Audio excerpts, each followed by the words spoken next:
Continuando nossa conversa, vamos falar agora sobre tipos de financiamento imobiliário. O que difere entre eles tudo?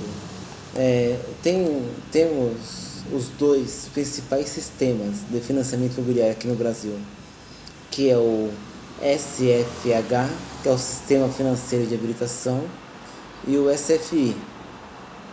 Segundo o Banco Central, os financiamentos podem ser usados para compra, construção, reforma, ampliação e produção de imóveis, além da compra do material de construção também. Olha que interessante, pessoal. O SFH ele é regulamentado pelo governo federal. Ele funciona dentro de certos limites e os recursos vêm dos propósitos da caderneta de poupança e do fundo de garantia de tempo de serviço. O SFH pode ser utilizado para financiar imóveis de até 1,5 milhões. E o crédito é no máximo de 80% do valor do bem e a taxa de juros é fixa e não pode ultrapassar 12% ao ano, mais a variação da TR, que está zerada. E a prestação só pode comprometer 30% da renda do consumidor e o prazo de pagamento é de até 35 anos. E a compra do seu primeiro imóvel pelo SFH garante desconto de 50% na taxa de registro de imóveis. SFI é considerado um sistema desregulamentado, cujo o princípio é a livre negociação entre os clientes e as instituições financeiras. Nesse sentido, o que pode ocorrer? Ele não está sujeito a limites do SFH e seus recursos são captados no mercado por meio da emissão de títulos de crédito imobiliário. Não há restrições legais quanto ao valor do imóvel, taxa de juros, comprometimento da renda, do tomador, índice de reajuste e o modo de amortização e também via de regra, os financiamentos nesse modelo cobrem até 90% do bem, total do bem, e os prazos de pagamentos também variam de 35 anos. E os bancos trabalham com os dois sistemas. Segundo a Cristiane, o principal fator para a escolha de um de outro é o valor do imóvel. Na prática, o SFH está contido dentro do SFI. E uma das inovações da lei que introduziu o SFI em 1997 foi a adoção da alienação fiduciária de imóveis como alternativa à hipoteca. Também tem, pessoal, direto com a construtora ou incorporadora. O financiamento pode também ser feito ainda diretamente com elas. Isso geralmente ocorre com imóveis comercializados na planta, que ainda não tem o valor ainda dentro do banco. Isso geralmente ocorre com os imóveis na planta ou em construção, esse detalhe. E o comprador paga uma entrada e parcelas até a entrega das chaves, quitando entre 30% a 40% do valor do bem. O saldo restante pode ser financiado por uma instituição financeira.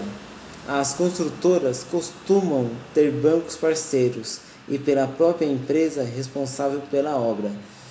É assim, pessoal, a construtora já tem uma pré-avaliação do imóvel e dentro dessa pré-avaliação ela já começa a comercializar o imóvel na planta.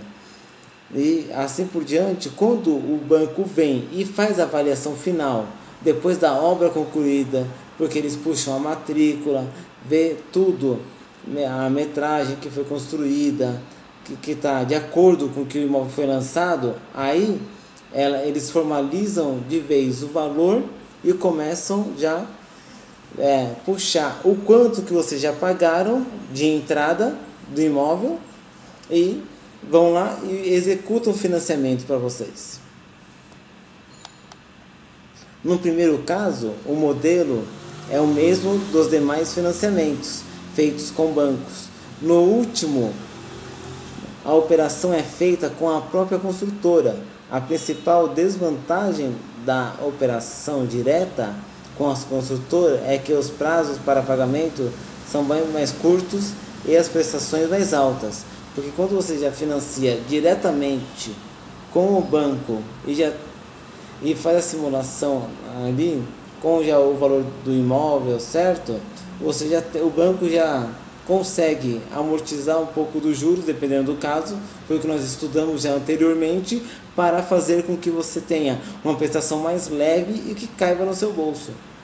E de acordo com Oliveira, ainda outra desvantagem é que o índice de correção do negócio geralmente é utilizado no IGPM, que é o índice geral de preços do mercado, que em certas épocas avançam mais do que os outros indicadores de inflação.